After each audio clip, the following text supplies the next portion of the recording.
Buenos días, me llamo Ibrahim Abstaini, tengo 20 años, soy de Bilbao y mis padres son de Marruecos. Hola, yo soy Aliu, tengo 19 años y soy de España. Pues nuestra actividad es una actividad innovadora que consiste en el boxeo, pero al ritmo de la música. Mientras trabajas técnicas del boxeo, también te vas divirtiendo. La finalidad que tiene es, al final, mejorar tu aspecto físico mientras convives con otros compañeros. Tenemos de momento 8 sacos que irán un alumno en cada saco, pero antes de tocar el saco vamos a ir memorizando las coreografías en el suelo para ver cómo hacemos los movimientos y así poder ir corrigiéndolos poco a poco.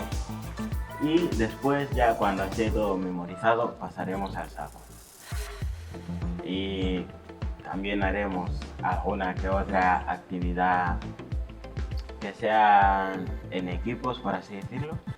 Lo que queremos conseguir es que tengas ganas de ir a entrenar, que te desahogues, que socialices con las personas. Es decir, no solo buscamos el entrenamiento físico, sino que también buscamos que tú estés relajado mentalmente y que también socialmente pues hay más personas, vas socializando y a la vez vas haciendo deporte y más o menos es un todo, que si tu mente está bien y tú estás contento en tus clases, pues todo va a ir mejor, tus progresos serán mejores y todo mejorará.